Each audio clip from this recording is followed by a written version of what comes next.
बिस्मिल्लाहिर्रहमानिर्रहीम अस्सलाम वालेकुम। अभी पिछली वीडियो मैंने 2-2.5 घंटे पहले की थी, लेकिन एक बड़ी डेवलपमेंट सामने आई है, मैंने कहा उस पर बात करें। और वो ये है कि अलीम खान का एक बड़ा सियासी ब्लंडर, और लगता यूँ है कि अलीम खान साहब जो हैं वो गेम से आउट हो गए हैं। अलीम खान साहब की सूरत हाल वही है जो हम मोटरवे पे जाते हैं तो हम मोटरवे पे लिखा हुआ पढ़ते हैं कि स्पीड थ्रिल्स बट किल्स।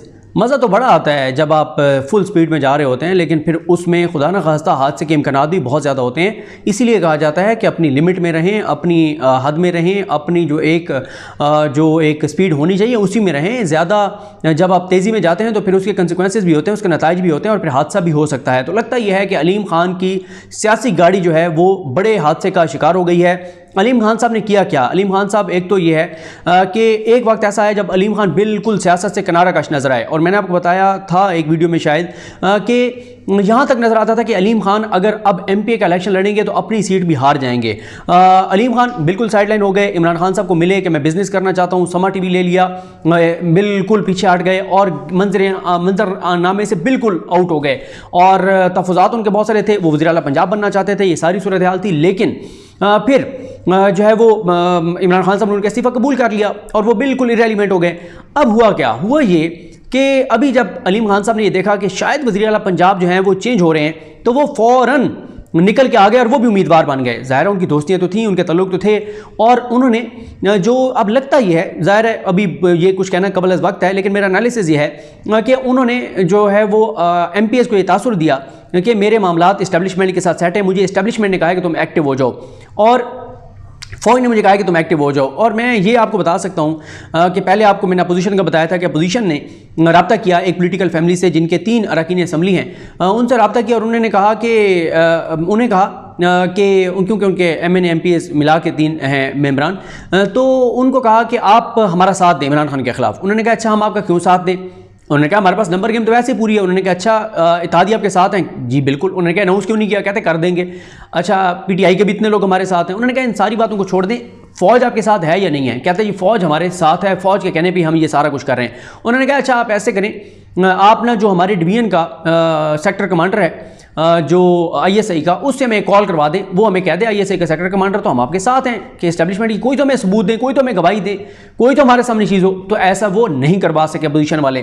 तो ज़ाहिर है वो तासुर यही दे रहे हैं कि हम और फ़ौज एक पेज पर हैं, फ़ौज के साथ हमारे मामला तय हैं, और ये सारी सूरत हाल। अब ये है कि अलीम खान साहब एक्टिव हुए, आते ही उन्होंने जहांगीर तरीन ग्रुप में उन्होंने शमूलियत इख्तियार की और जहांगीर तरीन साहब के हक़ में बड़ी लंबी चौड़ी उन्होंने तकरीर की, और लंबी चौड़ी तकरीर करके और यहाँ तासुर ये दिया कि वो जहांगीर तरीन साहब से मिलने जा रहे हैं। और साथ ही उन्होंने वहाँ जाकर जो खबर आई, जिसको बड़ी अजीब भोंडे तरीके से उसकी तरदीद आई, यानी खबर ये आई कि जहांगीर इनकी अलीम खान की नवाज शरीफ से मुलाकात हुई, और उसकी तरदीद क्या आई? वो अपने बच्चों से मिलने गए हैं। यार कोई वो बात करें जो कोई अकल को समझ भी आए, यानी एक ऐसे वक्त में जब वो यहाँ खड़े होकर इतनी सख्त प्रेस कॉन्फ्रेंस कर रहे हैं और कह रहे हैं कि पार्टी को नहीं तबाह होने देंगे, बर्बाद नहीं होने देंगे, ये कर देंगे वो कर देंगे, और उस्मान बुज़दार के खिलाफ और बड़ी वो लंबी चौड़ी बातें कर रहे थे और पूरी गेम में इन हो गए थे। और एक वक्त ऐसा आया, एक लम्हा ऐसा आया कि ऐसा लगा कि अलीम खान साहब भी वज़ीर आला पंजाब बनने जा रहे हैं। और ऐसे माहौल में, ऐसे हालात में, ऐसे तनाजुर में आप चले गए, लंदन चले गए और वहाँ जाकर आप नवाज शरीफ से मिल रहे हैं। तो ये उनका बहुत बड़ा सियासी ब्लंडर है। और मेरी जो बात हुई है जो सोर्सेज से जो जहांगीर तरीन ग्रुप में, वो ये कहते हैं कि हमें इन्होंने एतमाद में नहीं लिया नवाज शरीफ से मिलने के लिए, बल्कि यहाँ तक बातें हो रही हैं कि इनके पुराने राब्ते थे मुस्लिम लीग नून से, मरीम नवाज से, और अब इन्होंने JKT ग्रुप को बेचने की कोशिश की है। और मैं आपको ये बता सकता हूँ, क्योंकि जब बात होगी तो ज़ाहिर है इमरान खान साहब के साथ जो हमारी मुलाकात थी वो बहुत तवील मुलाकात थी, और उसकी हर चीज़ तो हम नहीं रिपोर्ट कर सके। लेकिन मैं आपको ये बता दूं कि इमरान खान साहब से 4 बार सवाल किया गया था अलीम खान के हवाले से, लेकिन इमरान खान साहब ने सुनी अनसुनी कर दी। एक बार भी अलीम खान के सवाल पर, बात पर कमेंट नहीं किया।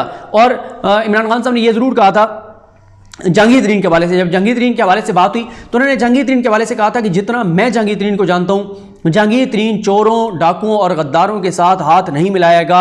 ये उनके जहांगीर तरीन साहब के हवाले से अल्फाज थे। तो अब लगता यह है कि अलीम खान साहब तो गेम से आउट होते नजर आ रहे हैं। मैं आगे चल के आपको बताता हूं कि अब वो कर क्या सकते हैं। लेकिन जहांगीर तरीन साहब की जो सूरत हाल है, लगता यह है कि उनके मामलात जो है वो बेहतर हो रहे हैं इमरान खान साहब के साथ, क्योंकि जहांगीर तरीन ने एक लफ्ज़ भी इमरान खान के खिलाफ नहीं बोला।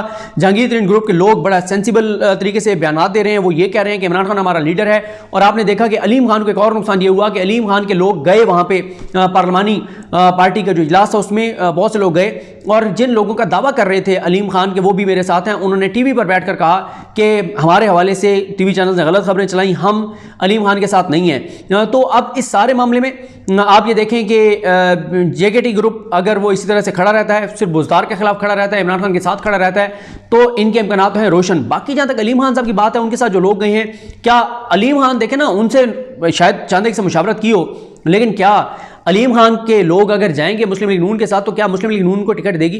क्या मुस्लिम लीग नून उनको एडजस्ट करेगी? और क्या उन हलकों में जो है वो क्या नून लीग का वहाँ पे कोई नहीं है कि नून लीग जो है वो इनको टिकट दे देगी?